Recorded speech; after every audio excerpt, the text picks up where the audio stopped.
Ok, ahora sí.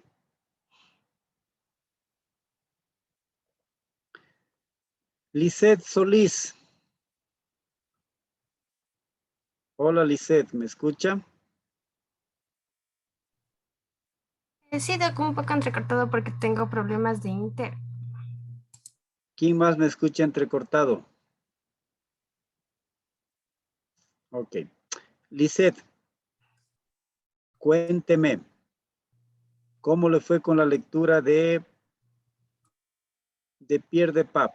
¿Cuáles son los 5 puntos en los que resumen la declaración de Alma-Ata?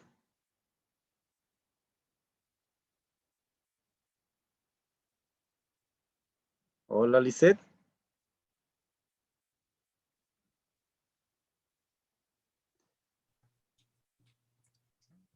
Castillo Kevin. Sí, doctor. ¿Cuáles son los 5 puntos en los que resumen Disculpe, Doc, Pierre no de le Pap? escucho. No, no le Bueno, escucho. se resumía en equidad, la participación comunicativa, intersectorialidad, tecnología. Y E. eh, Era equidad, si dije, o globalidad, Ujú.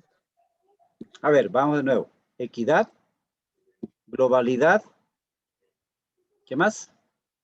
participación, Participación, intersectorialidad, intersectorialidad tecnología. y tecnología. Muy bien. Kevin, solamente háblame de uno de ellos. ¿Qué dice Pierre de Pap respecto a la participación? Eh, bueno, la participación la menciona como que tiene que respetarse las tradiciones de cada uno de los pueblos. O sea, la participación es tanto de los individuos como las familias de la comunidad. Entonces, esto decía que era sinónimo de democracia directa. Eso Y dice, sinónimo de democracia directa. ¿No es cierto? Micaela Cajas. Hola, Micaela.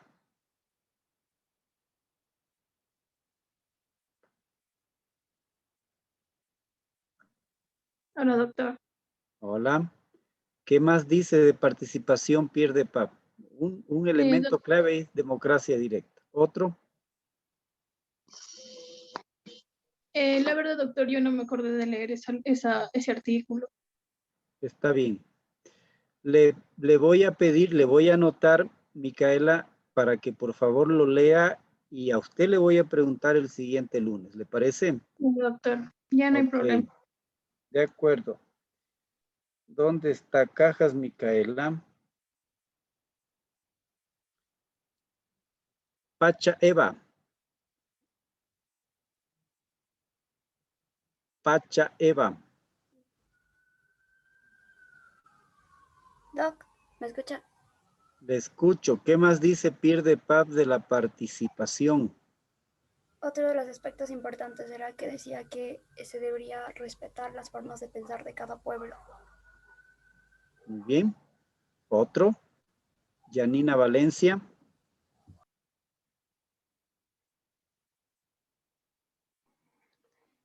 Bueno, también mencionaba que la participación comunitaria busca un equilibrio entre las clases sociales. Busca. Un equilibrio entre las clases sociales.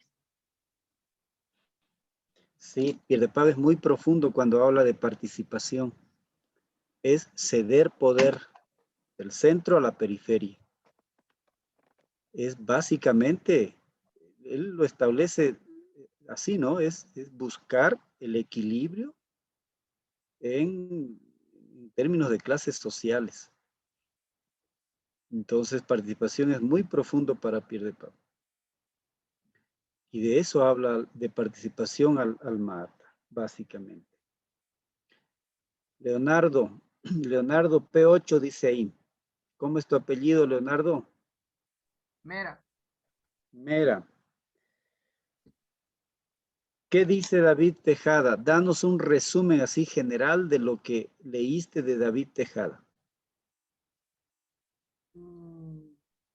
Solo ¿Qué leí, cuestiona David Tejada? doctor, solo leí la de Pierre de Paz. Ok. Te voy a anotar para que entonces el siguiente lunes me hables de David Tejada. ¿Listo?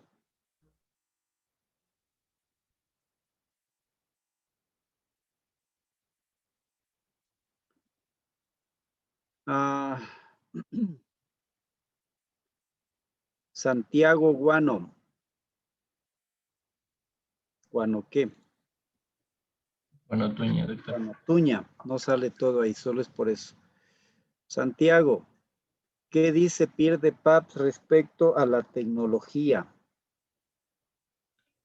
Nos decía que esta debe ser apropiada ya en términos económicos, es decir, el Estado debe estar apto para adquirir esta tecnología, debe estar preparado para dar una buena atención con esta y sobre todo esta que no sobrepase los límites económicos, es decir, sea capaz de adquirir esta tecnología para dar un buen servicio también. Ok. Ahí yo solamente quiero agregar dos cosas. Solo quiero agregar dos cosas. Primero, tecnología apropiada es aquella que va a ser utilizada. ¿Se puede cubrir el costo como bien lo dice Santiago? Ahí está en el presupuesto, digamos, y está la disponibilidad del recurso. De acuerdo. Pero a eso hay que garantizar su uso. Hay que garantizar el uso.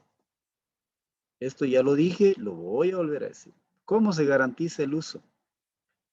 Pues no puedes comprar algo que no vas a utilizar en el servicio de salud porque no tienes el recurso humano que lo maneje. Entonces, debe estar el recurso humano, debe estar el recurso que va a garantizar el uso. Y segundo, lo más importante, que la gente lo utilice.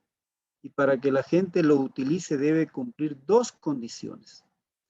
Primera condición es que exista la prevalencia de la enfermedad en el cual yo voy a utilizar esa tecnología.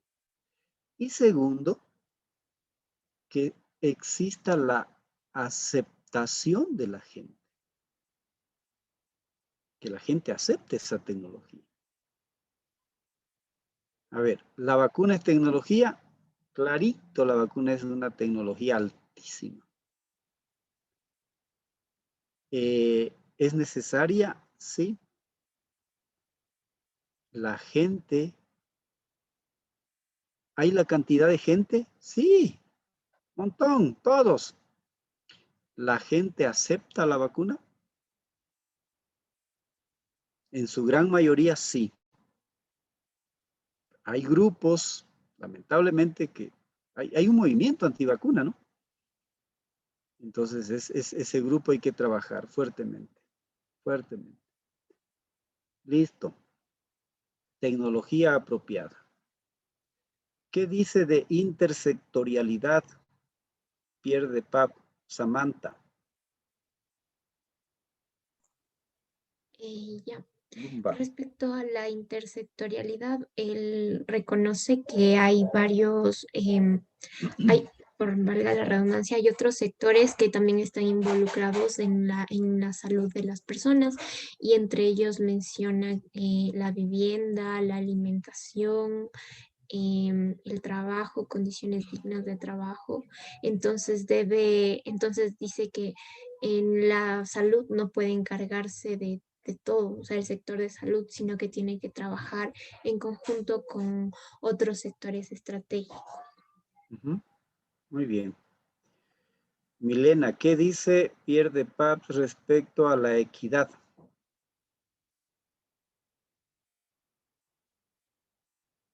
Sí, Doc, ¿ahí me escucha? Le escucho, Milena. Doc, lo que sucede es que no me acuerdo bien, leí, pero así rapidito, pero no me acuerdo. Ok, Ok. Muy bien. Lea los dos artículos. Les voy a preguntar de nuevo el siguiente lunes. ¿Ya? Yeah, that's my problem. Ok.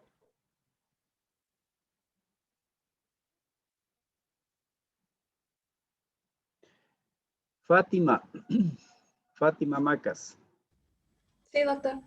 ¿Qué dice Pierre de Paz respecto a la equidad? En este resalta que los recursos que tienen las demás personas deben irse a los más necesitados, o sea, deben ir dirigidos hacia las personas que más necesitan los recursos. Eso hace referencia a equidad. Redistribución, ¿no? Redistribución. Ustedes saben que América Latina es el continente más inequitativo del planeta. ¿Sabían eso? Sí, ¿no? Y si quieren ir a los extremos, creo que Brasil es un buen ejemplo. Brasil es uno de los países del mundo más inequitativo. Imagínense que la riqueza se concentra, el 80% de la riqueza se concentra entre el 5 y el 10% de la población. El 80% de la riqueza. Entonces, Pierre de Pava habla de eso como equidad. Ok.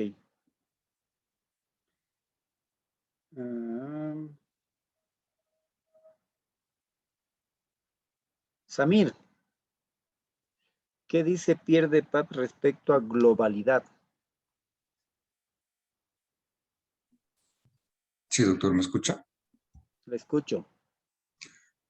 Dice que se considera como la función central de todo el sistema de salud, es considerado como el núcleo en donde se debe tomar los aspectos psicológicos, sociales y ambientales. Ok, ¿qué más dice? Hace diferencia, y esto siempre pregunto, chicos, Pierre de Paz hace diferencia entre el término integral e integrado, atención integral e integrada. ¿Qué dice la atención integrada? ¿Qué es la atención integrada? La atención integrada se refiere a la promoción, la prevención, la curación y la rehabilitación. Cuando integras eso en un acto, ¿no? Cuando integras eso. El ejemplo clásico es cuando atiendes una embarazada. Haces el control prenatal. Ustedes no han llevado gineco, ¿no? No. No. No importa. Pero cuando atiendes una embarazada, la embarazada necesita nutrirse bien. La embarazada necesita tener a veces una orientación o apoyo psicológico. La embarazada necesita vacunas. La embarazada necesita atención odontológica. Entonces, mira, va la embarazada, tú al hacer el control prenatal estás haciendo una actividad preventiva, estás intentando prevenir que esa embarazada se enferme de algo, que le dé infección urinaria o que le dé anemia, alguna cosa.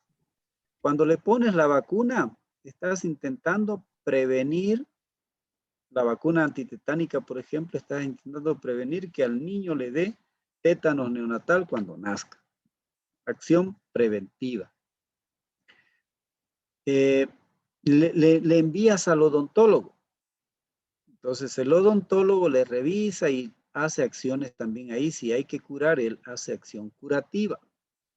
Si la embarazada viene con anemia, tienes que corregir la anemia. Tienes que instaurar un tratamiento para la anemia. Acción de tratamiento. Promoción de la salud. ¿Cómo haces promoción de la salud con la embarazada? Ah, le enseñas lactancia materna. Y puedes hacer grupos de embarazadas para enseñar lactancia materna. Lactancia materna es una actividad que te va a promocionar la vida, ¿cierto? Porque la lactancia materna es clave, importante. Entonces, a esto se refiere Pierre de Paz con una atención integrada. Ya vamos a ver que la atención puede ser integral, integrada y continua. Ok. Bien, Juan, hazme el resumen a grandes rasgos. ¿Cuáles son los puntos que toca David Tejada en ese pequeño documento que tiene?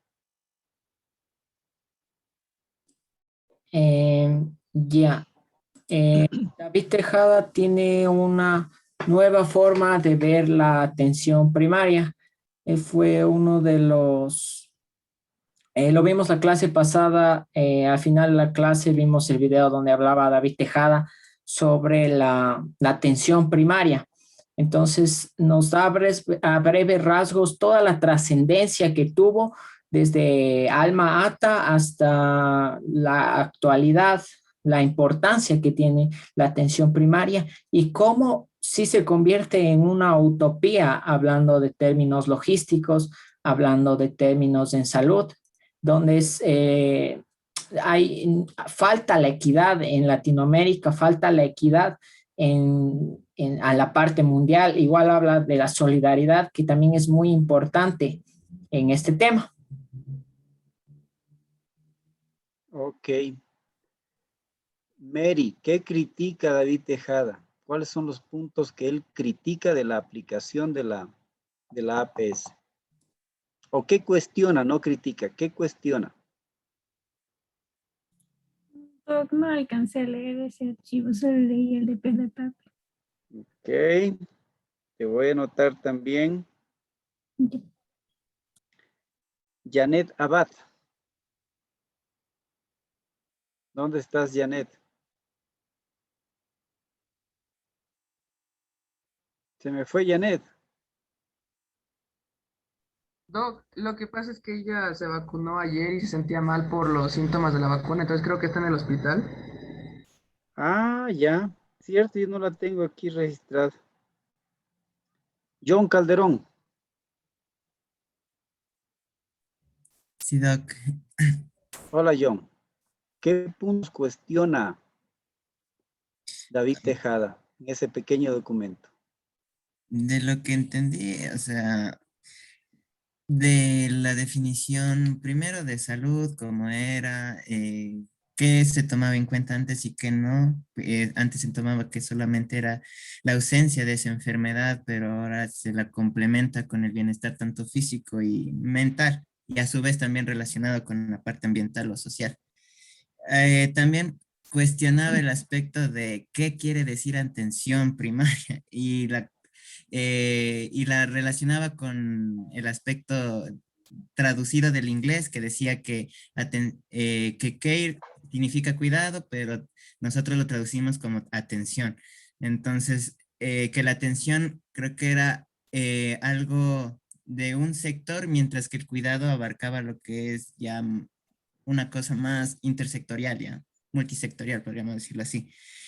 Y también lo que mencionaba de la equidad, de que prácticamente que existe todavía inequidad en esto del estado de salud de las personas y que va en contra de eso, que para él es algo inaceptable que todavía tengamos que lidiar con ese tema en aspectos de salud. Entonces, que debería ser un derecho de las personas y no algo que se le priva. Eso. A ver, afinemos. Claro, la traducción no fue la más apropiada. La traducción no debería ser APS. La traducción debió ser, según David Tejada, cuidado integral.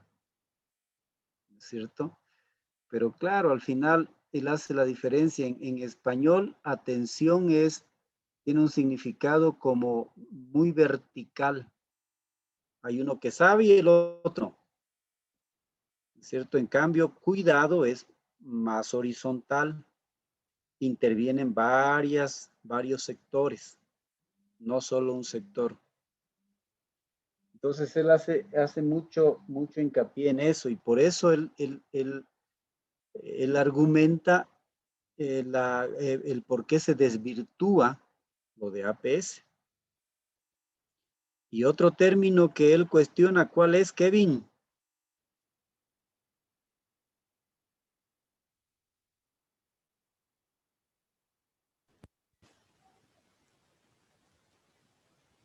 No te escucho.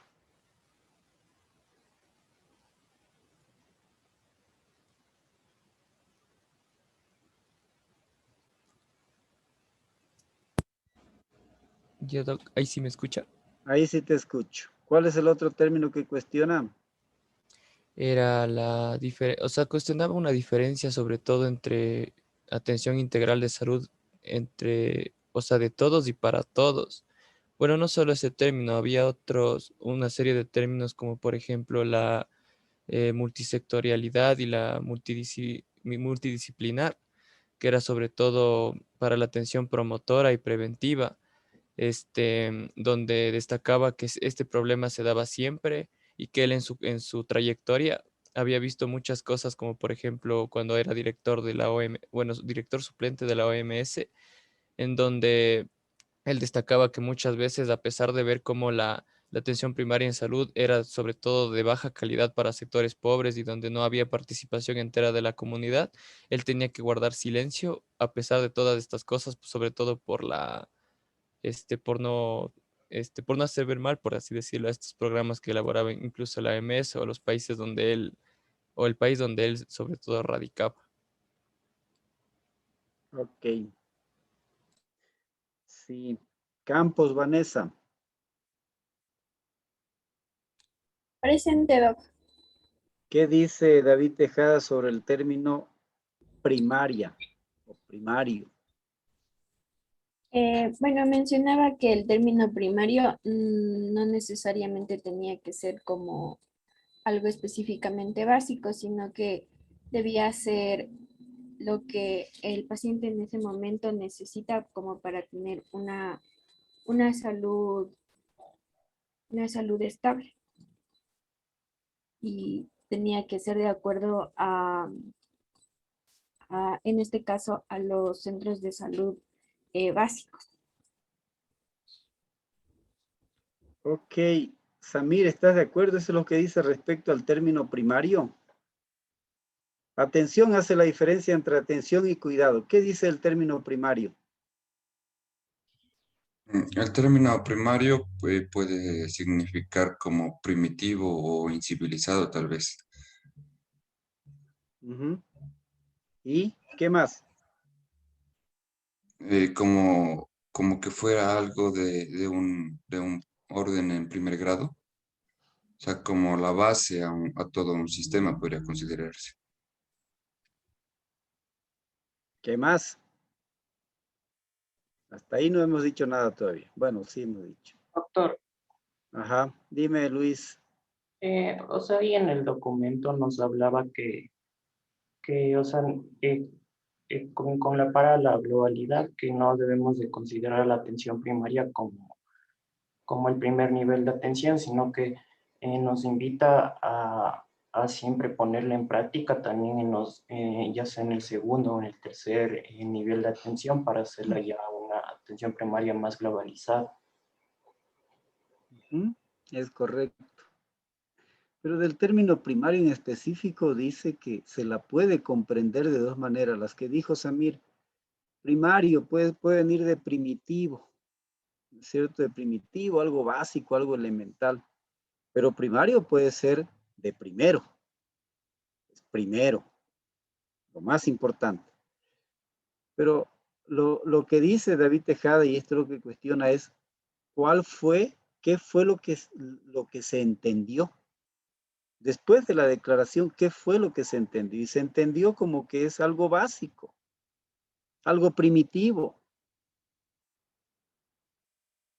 Y entonces por eso es que nace la APS selectiva. Ambos autores, si ustedes leen bien, ambos autores, tanto Pierre de Pape como David Tejada, critican bastante la APS selectiva. Porque la APS selectiva lo que hizo fue reducir el concepto de APS.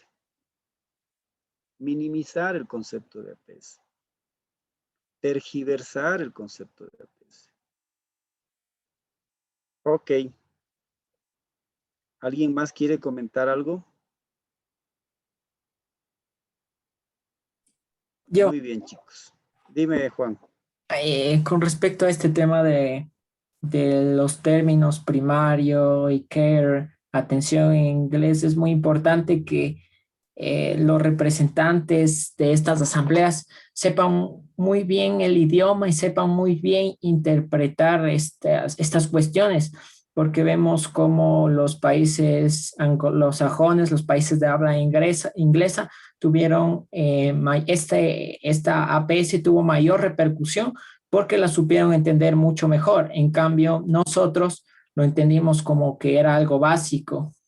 Entonces, muy importante la traducción correcta, la interpretación correcta, porque esto va a determinar la salud de una población entera durante varios años. Ha dicho algo muy significativo.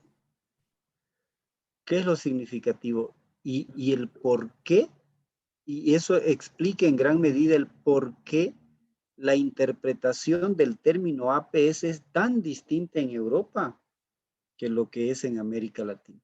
Porque ellos interpretan como care, como cuidado. Entonces dejaron APS primer nivel, pero el care, el cuidado, se da en todos los niveles.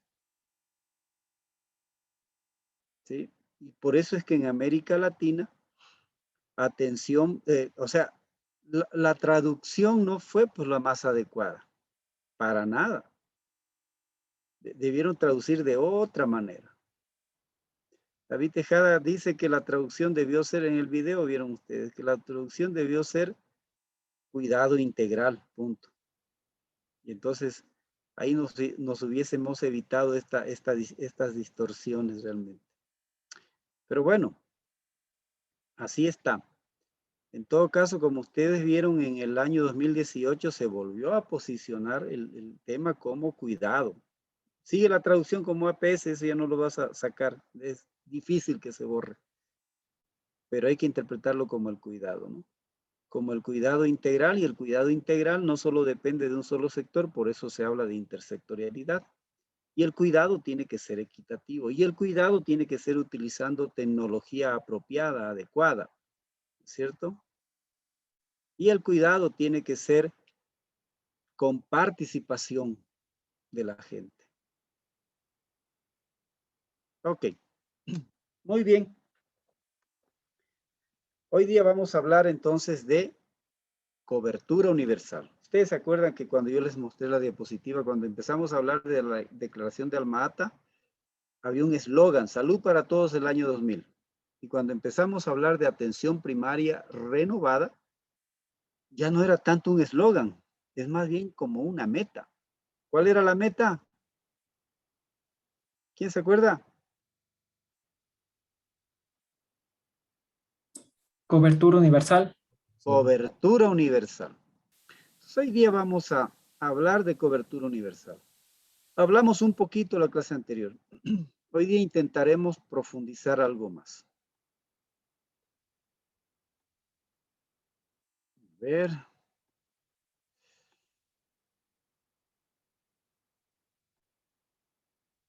Bien chistoso.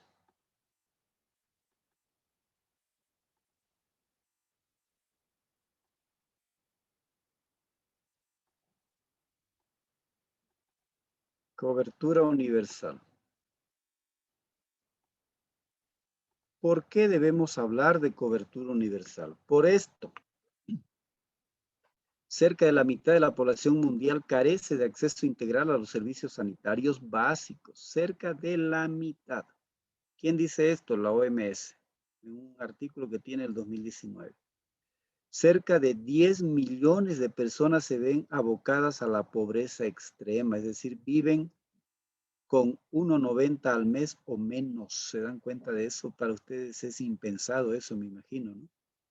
Y eso, entre otras cosas, se debe porque tienen que pagar servicios sanitarios. Más de 930 millones de personas, casi el 12% de la población mundial, gastan al menos un 10% de su presupuesto familiar para pagar los servicios de salud. Todos los Estados miembros de las naciones han acordado tratar de alcanzar la cobertura universal, cobertura sanitaria universal, a más tardar el 2030, en el marco de la consecución de los objetivos de desarrollo sostenible. Está planteado el reto. Y fíjense lo que pasa en las Américas, la región de las Américas. Hay millones de personas que no pueden acceder a servicios de salud. No dice cuántos, pero dice son millones. Ni recibir servicios de salud cuando se enferman, incluidos los cuidados paliativos en la fase terminal de una enfermedad. La segmentación y fragmentación observadas en la mayoría de los sistemas de salud en la región dan como resultado una inequidad e ineficiencia que compromete el acceso universal, la calidad y el financiamiento. ¿Nuestro país está dentro de eso? Sí. ¿Cómo se expresa la segmentación? Voy a intentar explicarlo. Lo vamos a retomar cuando hablemos del sistema de salud. Lo voy a intentar explicar de una manera simple. Si no me escuchan, me avisan porque dice que mi conexión es inestable. Segmentación. ¿Por qué tenemos un sistema segmentado? El Ministerio de Salud, grande, tiene unos servicios de salud, atiende a un segmento de la población. ¿Cuál segmento? Los que tienen menos recursos habitualmente. El IES es otra institución grande, atiende a otro segmento de la población. ¿Cuál segmento? Los trabajadores, los que tienen relación de dependencia. Y entonces, por ley, los trabajadores aportan al IES, aporta a su patrono también y el gobierno da otra parte. Ese es un segmento, los trabajadores. Los militares, ¿usted a qué hospital van? Ya no me acuerdo. ¿Cuál es su hospital base? El hospital militar. Eso, ya. Los militares tienen servicios de salud. Está el hospital militar y otros que están en diferentes provincias. Atiende a un segmento de la población. ¿Cuál es ese segmento? Los militares y sus familias probablemente. La policía tiene sus servicios de salud, tiene un subsistema ahí. Hay un hospital de la policía. En otras provincias hay centros de salud más pequeños. Atiende a un segmento de la población. ¿Cuál segmento? Los policías y sus familias. Los privados atienden a otro segmento de la población.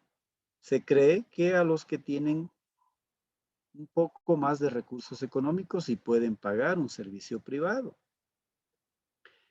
De ahí nace lo de segmentación. Es un sistema segmentado. Cada institución atiende a un segmento. ¿Por qué fragmentado? Porque cada institución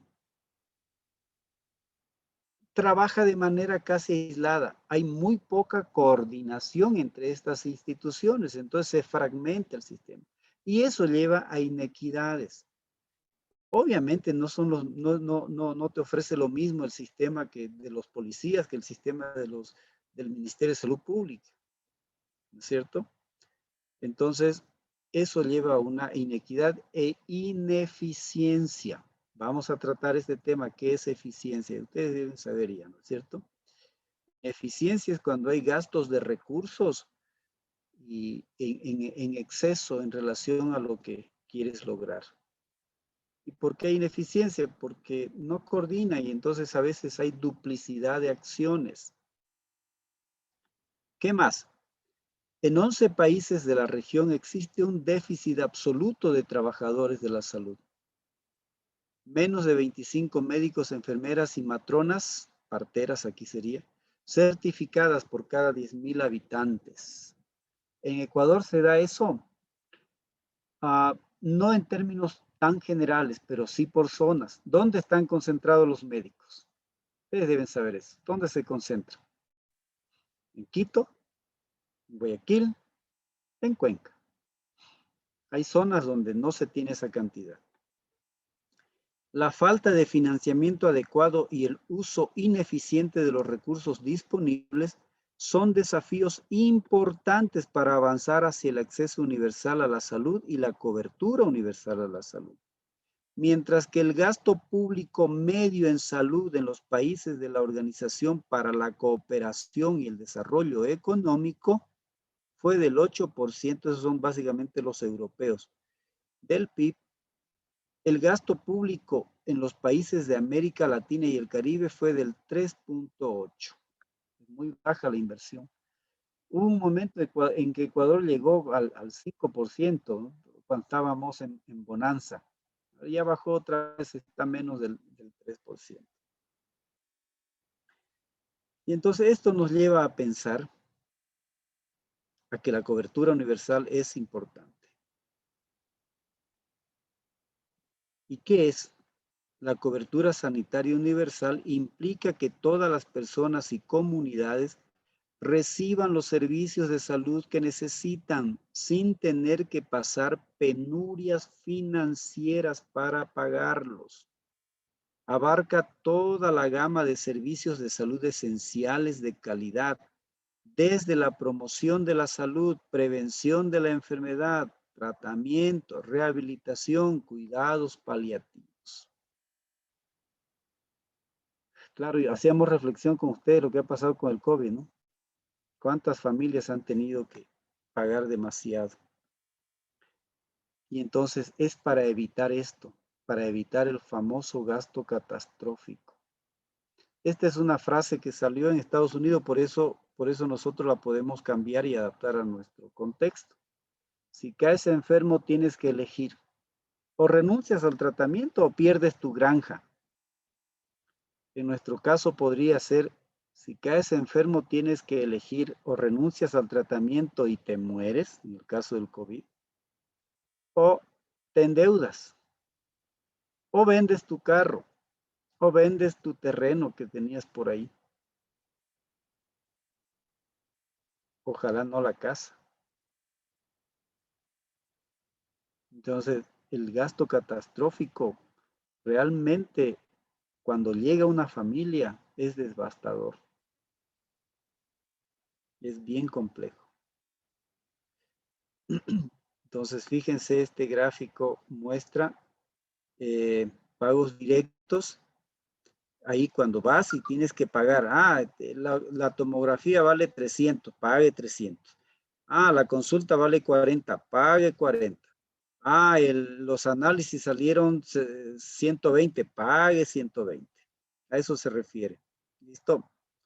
Los puntitos en naranjita son los que pertenecen a quienes, países, básicamente los europeos. Está expresado en porcentaje. Hogares víctimas de gasto catastrófico, porcentaje. Entonces, fíjense que el porcentaje de esos hogares es mucho menor que en otros países que no pertenecen a esta organización. ¿Cierto? Y tener un sistema que no avanza hacia la cobertura universal puede influir en las inequidades, puede profundizar las inequidades. ¿Cuáles son los elementos que profundizan inequidades?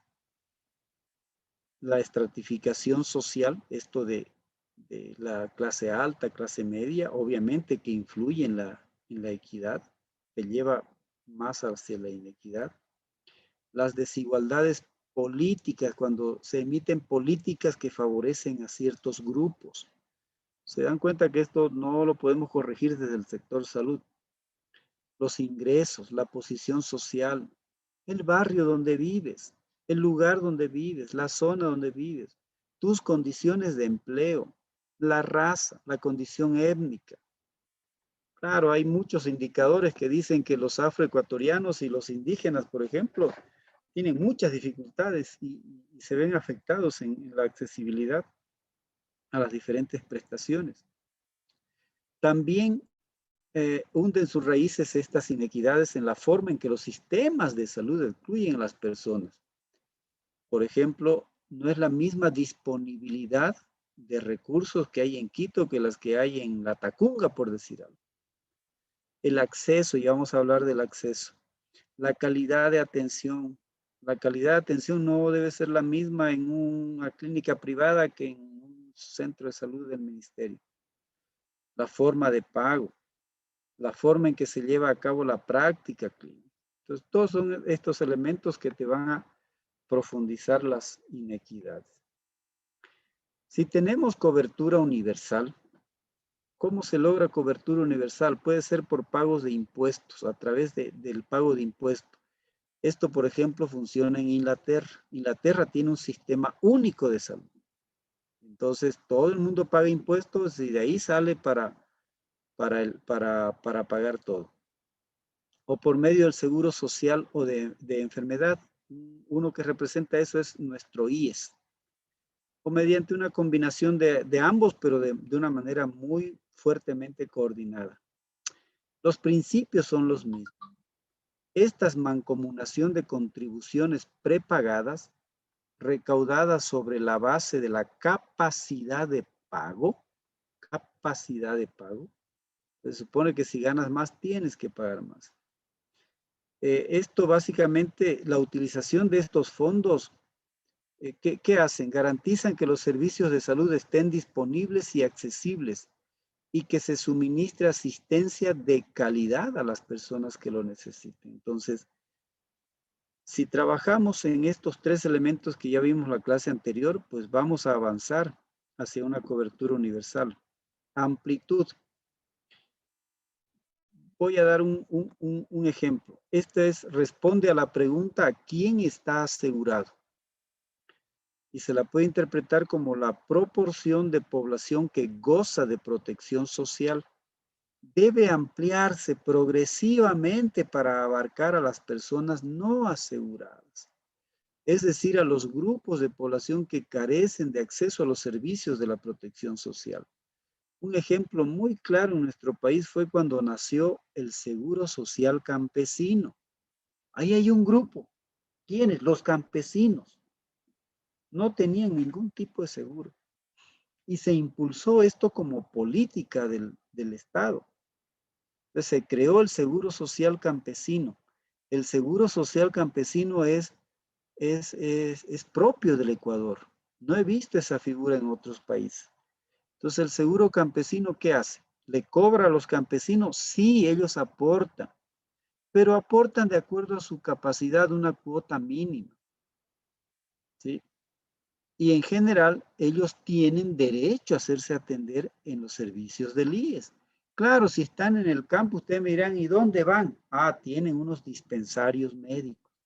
No en todas las comunidades, eso es imposible. Pero a ver, voy a poner lo que conozco. Conozco lo que funciona, por ejemplo, por ahí, por el cantón Pedro Vicente Maldonado. Eso está en el noroccidente de Pichincha, para los que no lo ubican todavía. En Pedro Vicente Maldonado hay como 3 o 4 dispensarios médicos. ¿Y cómo funciona? Funciona con una enfermera más un auxiliar, un trabajador más y un médico que hace itinerancia. Día lunes va a tal centro de salud, el día martes va a otro, el día miércoles va a otro. Así funciona el Seguro Social Campesino. Entonces, ese es un ejemplo de cómo se puede ampliar cobertura, es decir, incluir más gente. No se olvide el concepto de cobertura, viene de cubrir, hasta dónde cubre. Entonces, hasta qué cantidad de gente cubre. Los campesinos ya están incluidos. Ok, amplitud. Profundidad. Responde a la pregunta, ¿qué prestaciones están incluidas? Y cuando hablamos de prestaciones, estamos hablando del paquete de oferta. ¿Qué estamos ofertando? Ustedes pueden imaginarse un servicio de salud, un hospital, lo que ustedes conozcan. Yo me puedo imaginar, por ejemplo, el de Pomaski. Ah, Pomaski, ¿qué tiene? Ah, oferta. Consulta de médico general, consulta de médico familiar, consulta odontológica, consulta de gineco-obstetricia, consulta de nutrición. ¿Qué más tiene? Ah, tiene vacunas. También salen a las escuelas a hacer control del crecimiento y desarrollo de los niños. También atienden embarazadas con el control prenatal. ¿Tienen farmacia? Ah, también tienen en su oferta. Es todo el paquete de oferta que está ahí. Y entonces se supone que hay que ampliar esa gama de prestaciones. ¿Sí? Esa gama de prestaciones involucra actividades de promoción, prevención, curación, rehabilitación, cuidados paliativos. Y claro, ustedes entenderán que no todo esto se puede poner en todos los lugares, pero sí se puede pensar en armar sistemas locales de salud donde la oferta esté realmente en ese sistema local de salud. ¿Cómo se determina esto de cómo definimos aumentar esto del paquete básico, es decir, la profundidad. Con estos tres elementos, consideramos lo que tenemos ahora en la oferta. Este es el círculo de la oferta. El otro círculo son las necesidades técnicas. Las necesidades técnicas las definen los técnicos. Y la demanda es lo que la gente quisiera. Y entonces tendríamos esto así más o menos. Las necesidades técnicas definidas por los profesionales de la salud, los técnicos, los científicos. La oferta, lo que tenemos en el servicio, y la demanda de la población. La población puede querer muchas cosas. Ejemplo, quieren un hospital en el cantón Loreto, pero Loreto no tiene la cantidad de gente suficiente. Entonces eso se convierte en una demanda irracional a veces, que está alejado de las posibilidades y de la necesidad técnica. Ahora, ¿cuál es el círculo que debería crecer? Si ustedes ven, aquí hay unos enlaces. Este es el círculo que debería crecer, ¿no es cierto? Donde confluyen la oferta, la necesidad técnica y la demanda de la población. Creo que tenemos el ejemplo perfecto ahora. Las vacunas contra COVID. Las vacunas ya están en la oferta, ya están. ¿Es una necesidad técnica? Sí, los científicos, el personal de salud ha definido que sí es necesaria la vacuna, técnicamente. ¿La población la acepta? En su gran mayoría sí. Habrán grupos que no, pero en su gran mayoría creo que sí. Fíjense, hace un año la vacuna era una necesidad sentida. ¿Por qué? Porque sí era una necesidad técnica y la gente la estaba esperando, pero no estaba en la oferta porque no había. Pero era una necesidad sentida. Entonces, así se deberían definir un poco las prestaciones que se deben poner en el paquete de ofertas. No es así nomás porque se te ocurre. No, debería haber un análisis que conjugue estos tres elementos. Nivel de cobertura. Responde a la pregunta ¿en qué proporción están cubiertos los costos? ¿En qué proporción están cubiertos los costos? Es decir, si tú vas al IES, ¿en qué proporción te cubre el costo? ¿El 100%? Teóricamente sí. Pero de pronto sales con una receta, ¿no? Que no hay en la farmacia. O con un examen que no hay quien te haga y entonces ya no es 100%. Si vas al ministerio, ¿en qué proporción están cubiertos esos costos? En teoría, el 100%, ¿no? Pero lo mismo puede suceder que no hay el medicamento, que no hay que el equipo se dañó, pues toca pagar de bolsillo. Si vas, si coges un seguro privado, el seguro privado te dice de entrada, te cubro el 70% en tal situación, el 80% en tal situación. Entonces, ¿cuál es la idea de avanzar en esto? Avanzar a que te cubra cada vez más alto porcentaje. Y así evitar el famoso pago de bolsillo. Ok. Bien, creo que esta es una gráfica que muestra la evolución un poquito en Uganda, en un distrito de salud llamado Kisoro. No es tan nuevo, pero creo que muestra esa importancia, ¿no? Número de pacientes ambulatorios al mes y la supresión del cobro de honorarios a los usuarios. Entonces, cada vez la supresión era para más usuarios. Se organizaron. Y creo que al lado derecho está un poquito el por qué es importante un sistema de prepago y mancomunación. ¿Por qué es importante este sistema de prepago? Primero, institucionalizan la solidaridad entre los más ricos y los menos acomodados. ¿Se miran cómo? Claro, ¿el Ecuador es así? Sí, sí. Cuando se paga impuestos, es así. Los que ganan más, pagan más impuestos. Que a veces quieren evadir, sí, también hay, claro. Pero si vamos a la legalidad, los que ganan más deberían pagar más impuestos. Hay un impuesto sobre todo, ¿no es cierto?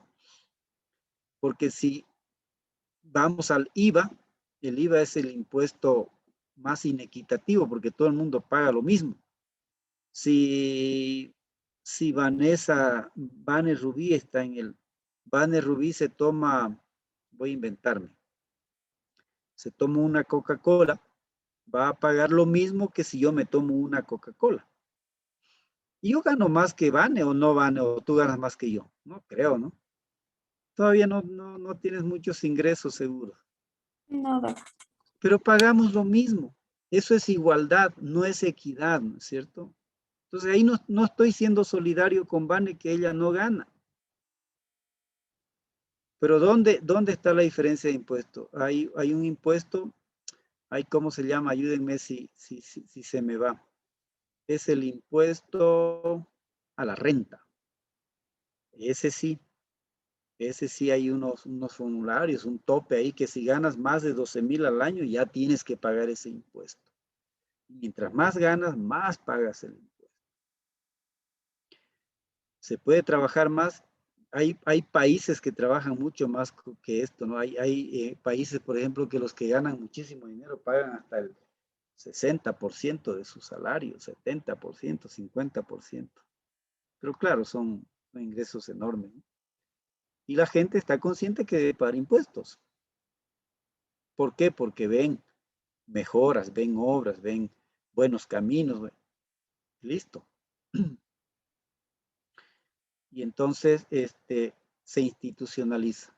Si vamos al pago de una prima de seguro, una prima de prepago, ¿hay solidaridad? Claro.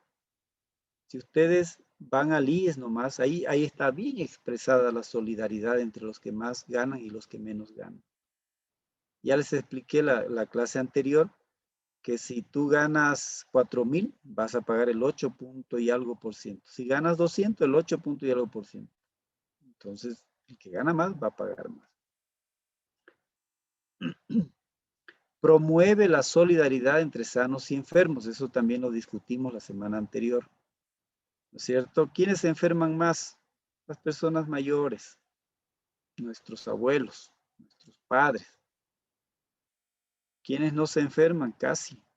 La gente más joven, más que está en plena época de producción, fase, etapa de la vida de producción. Entonces, el que se enferma utiliza más recursos, eso es obvio, eso es claro, ¿no? ¿Qué más hacen estos sistemas de prepago? Elimina barreras que impiden la utilización de los servicios, al menos la barrera económica. Ya vamos a ver que hay otras barreras. Reduce el riesgo de gasto catastrófico, hartamente hablado con ustedes. Proporciona los medios para volver a invertir en la disponibilidad, variedad y calidad de los servicios de salud. Si hay un flujo permanente, entonces porque todo el mundo paga, hay recursos. Pues yo puedo invertir en hacer un cambio del tomógrafo, yo puedo invertir en hacer cambio de, no lo sé, de las medidas de promoción que sean más atractivas. A todo eso ayuda entonces tener un sistema de prepago entre todos. Ahora, ¿es lo mismo accesibilidad que cobertura? ¿Qué dices, Samir? ¿Es lo mismo?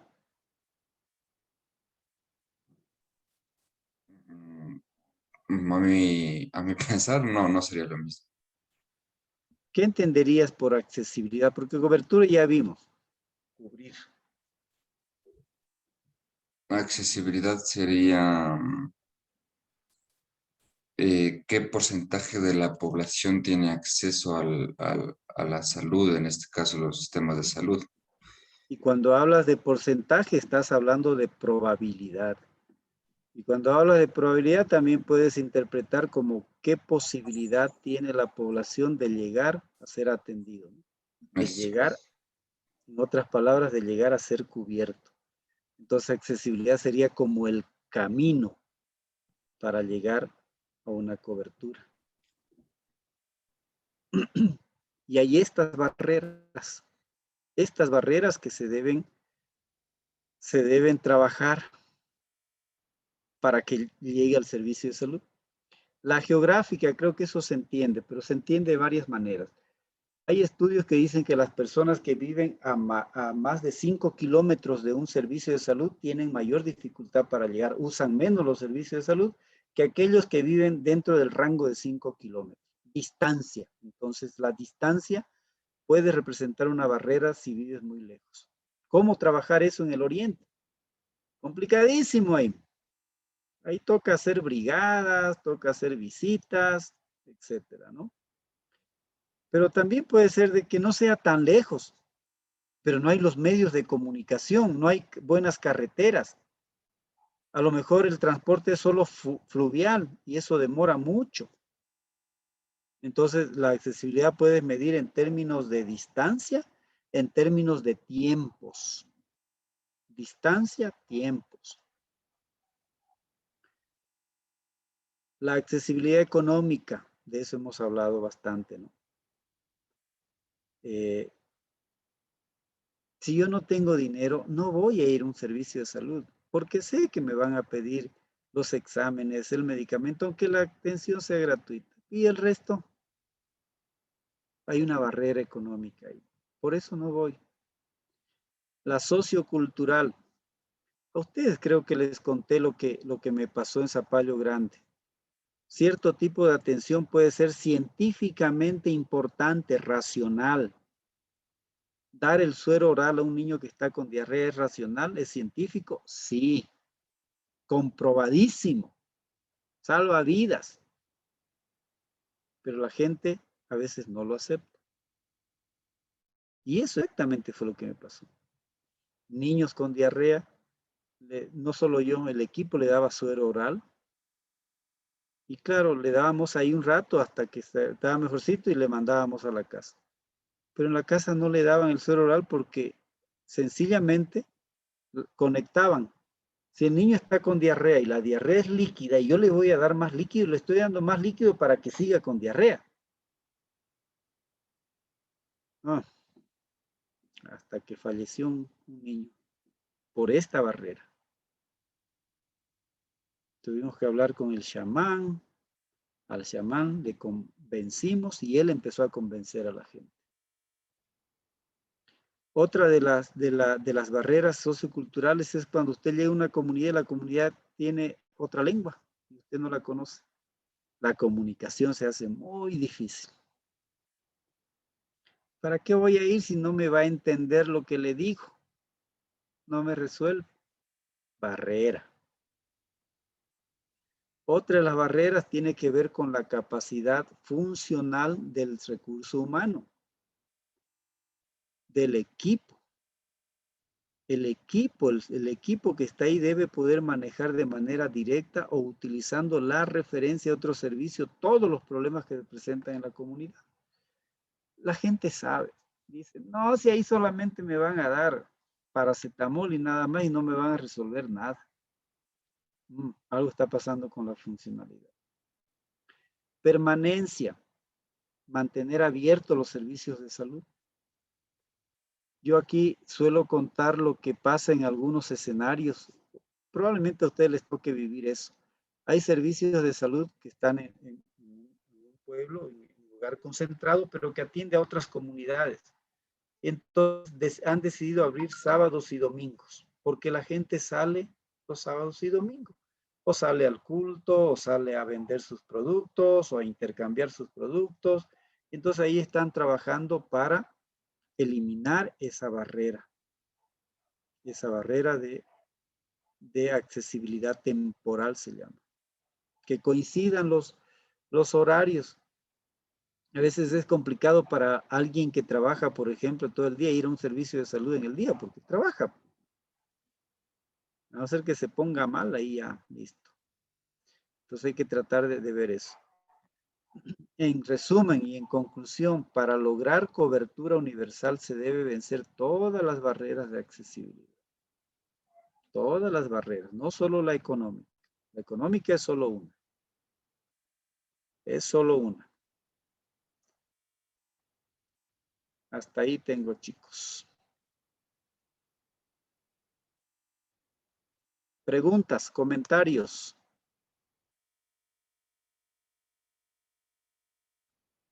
Doctor, yo no le entendí muy bien lo de polivalencia en accesibilidad.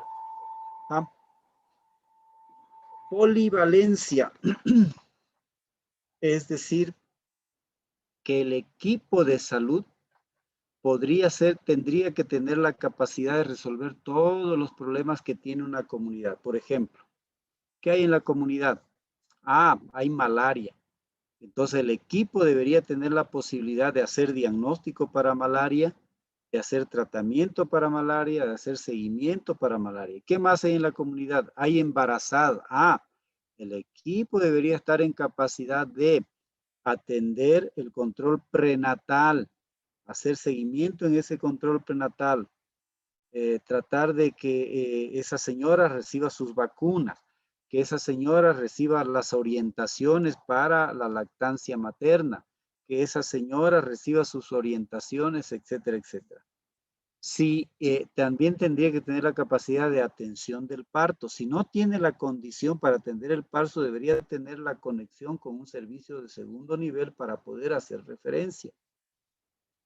¿Sí? Que ese equipo de salud tenga la posibilidad de hacer tratamientos para mordeduras de serpientes, si es que hay mucho riesgo en la zona. ¿Sí? Eso es polifuncionalidad. Y polifuncionalidad puede ser individual o del equipo, ¿no? Digamos que tú tienes la capacidad de hacer consulta de morbilidad. Claro, los médicos son preparados, pero no fue la enfermera y entonces hay que reorganizar. Que alguien tenga la capacidad de hacer las vacunas. Eso es ser polifuncional, ¿ya? Puedes hacer varias cosas, o individualmente o con el equipo. ¿Ok? Muy bien. Gracias por la pregunta.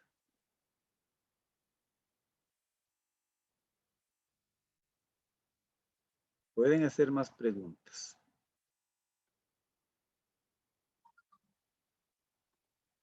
¿Qué tenemos en el aula virtual, chicos? En el aula virtual tenemos, estamos aquí.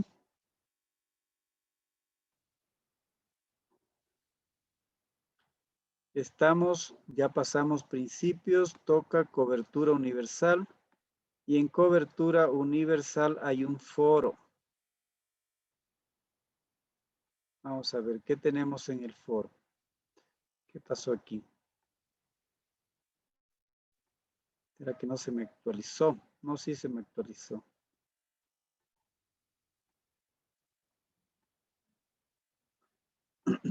Entonces, en el foro dice, estimadas y estimados, el presente foro estará disponible hasta las 23:59 del sábado 26 de junio del 2021.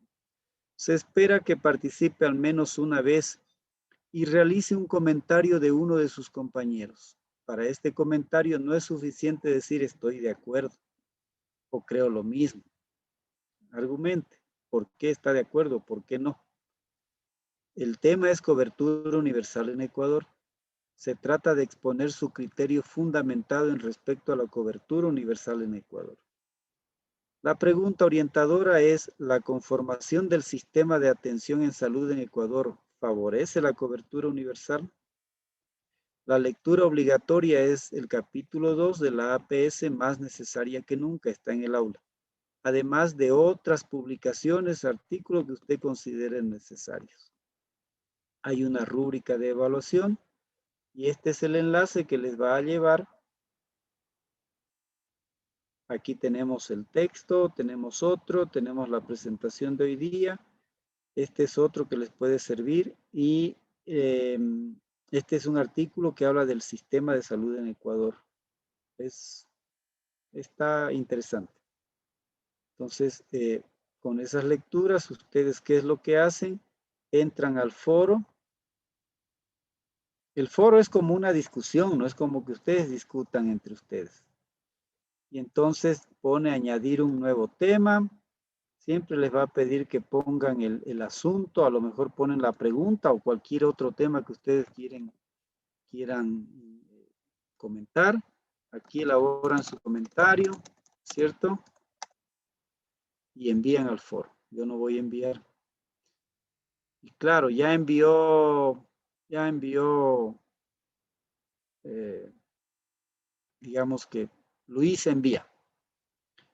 Ah, y Yeset quiere comentar el de Luis. Listo, comenta el de Luis. 1.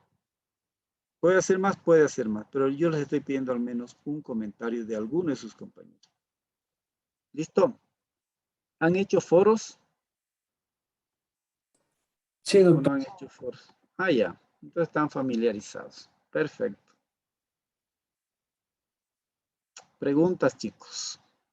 Doctor, una pregunta. ¿En el podemos poner bibliografía o no? Sí. Por favor, léanse la rúbrica. Léanse la rúbrica. Yo ahorita voy a entrar a la rúbrica. Pero ustedes pueden leerse la rúbrica. Está ahí. La rúbrica le dejamos ahí afuerita nomás para que no tengan dificultad. Y la rúbrica dice, de respecto a la bibliografía, dice, citación, argumente sus opiniones con al menos 3 citas bibliográficas, eso será 3 puntos. Argumenta sus opiniones con al menos 2 citas, eso le baja. Argumenta con una, eso le baja. No cita sus intervenciones, ahí tiene 0. Pero no es el único criterio, ¿no? La participación, los comentarios, la redacción, esos son criterios que están en la rúbrica. Obviamente, antes de hacer el foro, léanse la rúbrica. Ok. Muy bien. Listo, jóvenes, que tengan una linda semana. Qué pena que Ecuador no ganó ayer, pero ya nada. Ahí, cerquita, ¿no? Cerquita. ¿Quiénes son futboleros, futboleras aquí? No ven a la selección. Sí, doctor, sí estábamos pendientes ahí. Sí, sí. Yo soy futbolero, me encanta ver el fútbol. Listo, chicos, nos vemos el siguiente lunes entonces. Cuídense mucho. Gracias, doctor. Disculpe, una pregunta. ¿Me escucho? Le escucho, Samantha, diga. Ya, solo tenía una duda, pero era más del primer, de lo de atención primaria de salud. Ahí hablaba de que es importante la participación comunitaria y no sé si usted tiene conocimiento o me podría explicar un poco de cómo se hace, cómo se participa en la creación de políticas públicas. A ver, ¿cómo te explico esto? Para empezar, en mi opinión, las políticas públicas deberían ser de abajo hacia arriba. Es decir, las políticas públicas deberían estar basadas en experiencias que se hacen en los territorios. Primer elemento. Te voy a contar una experiencia que conozco en el cantón Loreto, provincia de Orellana. He trabajado por varias partes del Ecuador. Pero ahí trabajé bastante con un proyecto ¿cuál era la filosofía del proyecto? Era darle todas las herramientas a la comunidad, a las organizaciones indígenas, para que ellos desarrollen un proyecto. Entonces se les daba todas las facilidades, el soporte técnico obviamente estaba a nuestro cargo. Entonces ellos empezaban a desarrollar, eso es participación. Ya no les estoy diciendo, entonces tenemos que hacer este proyecto. No, ellos elaboraban su proyecto.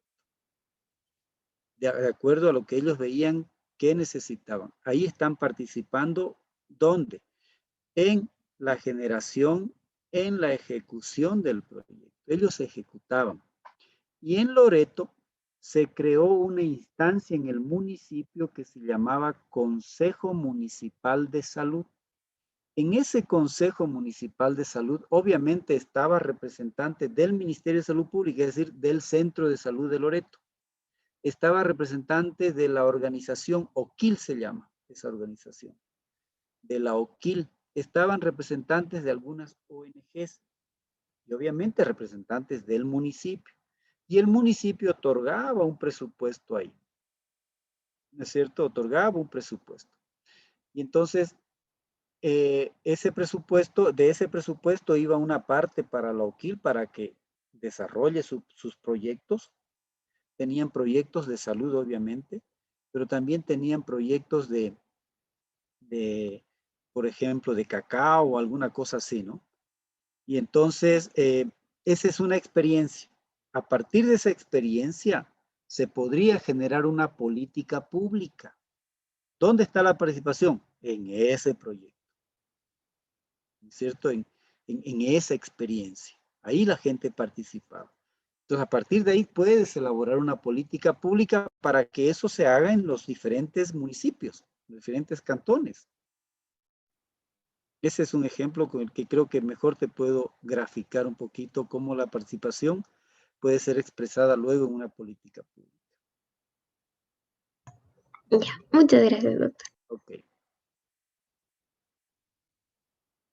¿Alguien más, chicos, chicas?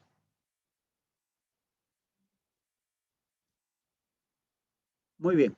Nos vemos el siguiente lunes entonces. Que pasen bien. Gracias, doctor. Hasta luego. Gracias, Doctor. Doctor.